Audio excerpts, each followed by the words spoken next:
What's up, guys? Welcome back to the channel. Here we are on to the Kushan list, or Kushan list, here as we wrap up the first half of the Hail Caesar faction reviews. We made it through that original book that covers basically the classical period, and we'll talk about that a little bit as we finish up the list here. But this list in particular, 1st through 3rd centuries AD.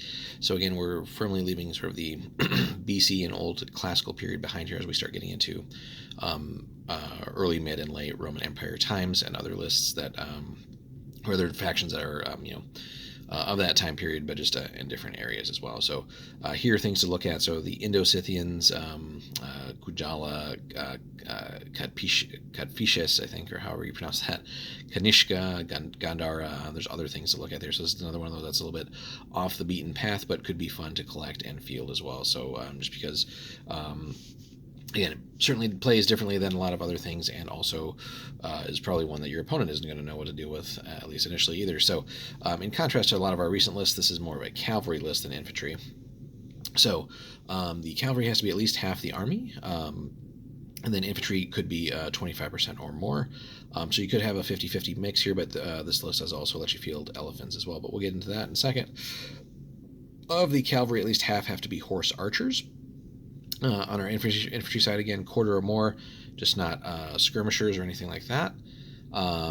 Elephants could be 10% of the list, basically, and then skirmishers are 50% of the infantry there, if you want. All right, so getting into the list itself, not overly large, but let's jump right in. So this does have some interesting bits to it. So we have the Kushan Heavy Cavalry with Kontos. Again, very hard-hitting unit with 9 on the clash there, 33 points, and that wonderful 4-up Heavy Cavalry save there. Then Kushan Horse Archers as small units, so excellent stuff here. So not designed for close combat, but thrown a respectable 2 at long range, and more importantly, we're getting Parthian Shot as well, with even a little basic t-shirt save there of 6+, for 19 points, and having that in quantity and being required to take a lot of that is going to be pretty nasty. So you have kind of a 1-2 punch. You got all these small horse archer units around plinking away at you, putting that damage through, and then eventually you're getting smacked in the face with the heavy cavalry units there. We also have light cavalry with spears and or javelins and bows as small units. So Swiss Army unit here, basically, respectable 5 for again that light infantry, or not light cavalry clash value, but more importantly, still throwing 2s at range. And here we get feigned flight as well. So this is a really nasty, deadly unit that we can field here. Again, not so much for the combat side, although, in a surprise move, it could certainly get a charge off. But again, just being able to run around with very good long range, and then, the feigned flight ability too. Then we get into our infantry, which is pretty nasty overall as well. So we have, actually, sorry, a little bit more cavalry. I misread there. Indian medium cavalry with spears or javelins. Pretty solid overall, 8-5 there with 5-up morale. No special features there, but again, just a very solid medium unit there, which again is going to at least give you 6 points of a discount compared to the heavy cavalry one. And then also Indian light cavalry with spears or javelins, still a very respectable 7 here on the clash, just because we're not used to necessarily seeing regular size units of light cavalry. It's typically small units, so the fact that they have that is definitely pretty solid there. So still pretty good punch, just still with that light cavalry 6-up save for 25 points there. So and no feigned flight or anything on these guys, so you're gonna want to I think engage with these guys on units that have definitely already been damaged quite heavily, and hope to then finally push them to the breaking point, because that 6-up save is definitely gonna not save you for too long. Then we have Indian or Kushan light cavalry armed with spears and or javelins and bows as small units, so similar to the unit up above, with feigned flight. So not really sure why we need sort of another carbon copy of it, unless really just for the purpose of having like a different looking unit that does the same thing. So really, I think that could have just been listed as one thing there, but nonetheless, you have that. Finally, into the infantry. So we have Indian medium infantry with spears and or javelins, so just your bog standard medium unit. All the things are there that you would expect to be there, and again, just a solid block to take up space and prevent the enemy from pushing through as your cavalry arm does its thing. We also have medium infantry archers, so just as a regular size unit, again, very respectable there, 24 points a pop. And it's always nice when you have, like, again, medium infantry archers, right? The 5 up morale save on archers, so they're not as squishy as one might otherwise expect. But another aspect of this list that is just throwing solid ranged firepower for you. But then we also have light infantry archers there, so whether they're Indian, Kushan, or Parthian, basically just a downgrade on the fighting ability and no morale save there. But it is a 4-point discount, so something to consider.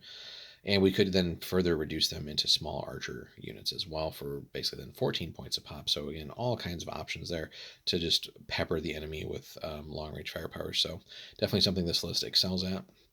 Almost at Roman levels, just minus the artillery really. We get our typical skirmisher package, no slings here, but just javelins and bow options, all the typical points there.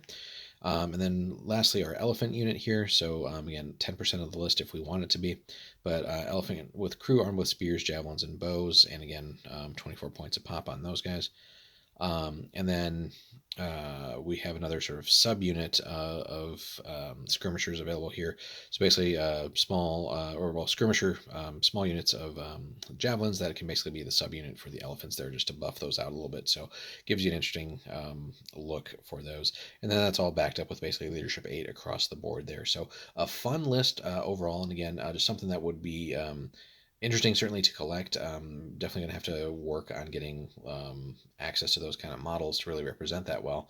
To my knowledge, Warlord doesn't have anything at all for this list really, except for like you could probably work the elephant with existing kits and other things like that. And I mean, in a pinch, like skirmishers are skirmishers. So just picking something that would look vaguely appropriate, but I'm just not aware of any manufacturers that are making like Indian infantry. So if you guys know, let us know in the comments. But just to my knowledge, it's not something Warlord has currently. But just overall effectiveness of the list, right? As we said, this is just throwing a ton of ranged firepower downrange to the enemy, and really should be just softening them up so that when you do engage, you have your heavy cavalry and medium cavalry that can certainly put enough damage through. They don't really need any other special abilities. Just being a standard type of that unit is enough. And then you can back that up with waves of medium infantry that can do solid work as well. So basically, and a few elephants here and there too, just to scare the enemy and maybe distract them from all the other things that are happening. So just overall, just a fun list that again is going to be cavalry heavy.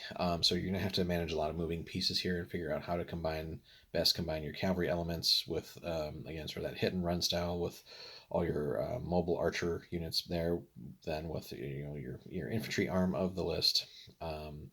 And again, just sitting back and peppering the enemy with those, making sure you have good firing lanes and all that to soften them up. And then from there, just most enemies you shouldn't be engaging enemy units with that are like undamaged. You should certainly have put at least 1 or 2 wounds on them with your various archery fires there. So yeah, that's just what this list is going to do. So if you can manage a lot of these little moving pieces effectively, and then engage on your terms when it's best and most advantageous to you, you're going to do very well with this list. But that being said, if you get caught out of some orders don't go your way, you get caught out of position, it's not too difficult for a smart enemy player then to sort of start cutting down some of those units and exposing you a little bit, and that's going to be rough to kind of come back. So it's got some decent units here as far as morale save goes between like the heavy cavalry and stuff like that, but overall it's in some ways a glass cannon, but you can take a little bit of a punch. But really, this is not a list I think that's going to dig itself out of a hole. This you have to be the aggressor here and dictate how the battle's going to go. So definitely one I would recommend. Just a little bit interesting and potentially difficult to collect the models for it properly, but could look really cool on the tabletop nonetheless. So if you guys enjoyed the video here, hit us up with a like, smash that subscribe button as well. And if you again want to support the channel even more, follow the link in the description there over to Warlord. Anything you pick up there helps support the channel via that link, so really would appreciate that. And like I said, we've managed to get to the end of the original book here for the Hail Caesar army lists. So we're going to be taking a brief pause here as we then start focusing on some just basic videos for the game itself. So covering rules and other aspects, and then showing you guys like examples of play and everything, and then we'll start up the second half here as we get into the medieval age and all that stuff. So I think we've covered something like 40 or so lists out of this book, whatever it might have had. So plenty of stuff for you guys to go back and review, and hopefully inspired you guys to maybe collect some of these lists and give them a try. And like I said, we have plenty more Hail Caesar content coming for you guys. We've kind of reached the midway point of covering factions. We do want to jump into some of the other things, like I said, there's the basics of the game, how to play, special rules, all that fun stuff that we've been mentioning in all these videos, but then also taking a deeper dive into some of the campaign expansions that we reviewed and other features there, and then really getting back into the other eras as we move forward in history. So, hope you guys enjoyed. Again, thanks so much for stopping by, and we'll see you in the next one.